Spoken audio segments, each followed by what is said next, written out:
Oke, aku mau bacain satu cerita seseorang tentang kisah self-injury-nya.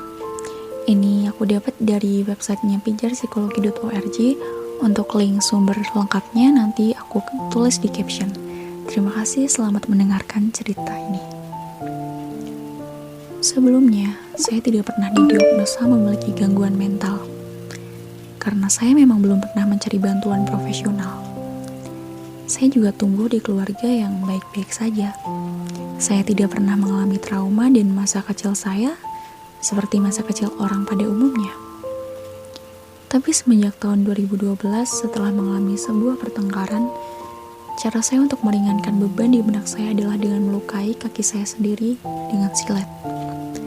Waktu itu saya masih berusia 12 tahun dan belum mengetahui apapun mengenai self-harm. Kebiasaan ini berlanjut tiap kali saya mengalami konflik yang terasa sangat berat sehingga membuat saya tidak lagi mampu berpikir kritis.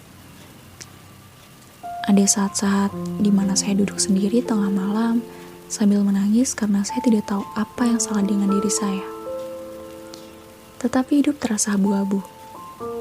Hidup terasa gelap tanpa cahaya sedikit pun.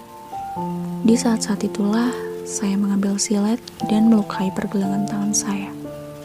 1 kali, 2 kali, 3 kali, sampai air mata saya terhenti. Pertanyaan yang sering muncul adalah, apakah saya ingin mati? Tidak, saya tidak ingin mati saat itu. Saya hanya ingin menyalurkan luka emosi dan batin saya ke fisik saya, agar mungkin luka-luka itu tidak terlalu menyakitkan. Berkontradiksi? Iya, saya tahu. Bodoh? Iya. Tak ada gunanya? Tentu saja. Tapi percayalah, kata-kata itu, nasihat-nasihat itu sama sekali tidak akan membantu. Hanya akan membuat saya marah. Saya tidak butuh Anda untuk memberitahu saya bahwa self-harming tak ada gunanya. Bahwa masih banyak orang yang lebih tidak beruntung dari saya. Saya tahu semua hal itu. Tapi bukan itu yang saya butuhkan. Menyelet tubuh menjadi cara yang ampuh untuk meringankan kegelisahan dan kesedihan saya. Ada ketenangan yang saya dapatkan dalam merasakan perihnya ketika saya melakukan hal itu, yang tidak bisa saya dapatkan melalui tidur, curhat, atau bahkan makan es krim. Lalu Anda mungkin bertanya, apa tujuan saya menceritakan semua hal ini? Apakah ada kata caper atau cari perhatian terlintas di benak Anda? Tak apa-apa. Jika itulah yang Anda pikirkan, karena memang komentar itulah yang paling banyak saya dapatkan jika seseorang melihat luka di pergelangan tangan saya. Dan jika dilihat, hidup saya terlihat baik-baik saja. Tak ada alasan bagi saya untuk melakukan semua itu. Hal ini juga yang saya tanyakan kepada seorang psikiater yang sempat berkunjung ke SMA saya. Apa yang salah dengan saya?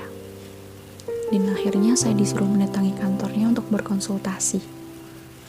Tapi ujungnya saya tidak berani pada saat itu, karena saya takut menjadi buah bibir masyarakat dan dianggap gila oleh teman-teman dan keluarga saya. Ini prasangka yang masih banyak terjadi di masyarakat mengenai kunjungan ke psikiater atau psikolog. Dan kalau mau jujur, memang ada saat-saat di mana saya melukai pergelangan tangan saya untuk perhatian. Karena saya ingin orang lain mendengarkan perasaan saya. Saya ingin ditanya apakah saya baik-baik saja atau tidak. Saya ingin agar orang-orang tahu betapa tersiksanya saya di balik topeng yang saya tampilkan. Singkatnya, saya ingin mendapat perhatian orang lain. Saya menyukai perhatian yang saya dapatkan itu, terutama apabila orang yang saya ajak ngobrol berkepribadian baik dan nyaman untuk diajak curhat. Tapi tentu orang melakukan self-harm dengan berbagai alasan yang berbeda-beda dan tidak selalu karena perhatian. Saya menjadi sadar terhadap lingkungan saya. Betapa banyak remaja-remaja yang dengan mudahnya mengabaikan teriakan tolong temannya karena temannya itu dianggap cari perhatian. Entah tujuannya mencari perhatian atau tidak, hal seperti ini tidak harusnya diabaikan begitu saja. Mencari perhatian bisa saja menjadi salah satu cara seseorang untuk mencari pertolongan. Menyadarkan orang-orang bahwa depresi tidak memerlukan syarat bahwa seseorang harus memiliki perjalanan hidup yang sulit dan berbelit-belit akan sangat membantu banyak orang yang dicap sebagai kurang bersyukur dan tukang cari perhatian. Dengan hal-hal simpel seperti ini tidak perlu bagi Anda untuk menjadi seorang profesor atau ahli psikologi. Anda mungkin dapat meringankan beban seseorang atau bahkan menyelamatkan nyawa. Apa yang masyarakat butuhkan saat ini bukanlah pelabelan negatif, melainkan pengertian. Jadi dari cerita barusan ini benar-benar menyadarkan kita untuk lebih peduli lagi dengan lingkungan sekitar kita. Untuk aku sendiri aja ini benar-benar membuka mataku bahwa ternyata banyak yang teriak minta tolong tapi kita gak sadarin itu.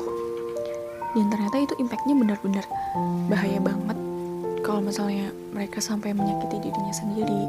Karena mereka gak punya pelampiasan atas apapun, mereka gak bisa cerita, gak pernah diizinkan untuk cerita karena dikira caper. Atau ketika dia menunjukkan bahwa dia melukai dirinya sendiri, terus orang-orang bilang caper, itu sebenarnya dia ingin diperhatikan, dia ingin dipedulikan, tapi orang-orang justru salah menangkap hal itu dan tidak peduli itu. Itu yang harus kita ubah, kita harus belajar lagi untuk bisa mempedulikan dan memahami lingkungan sekitar kita.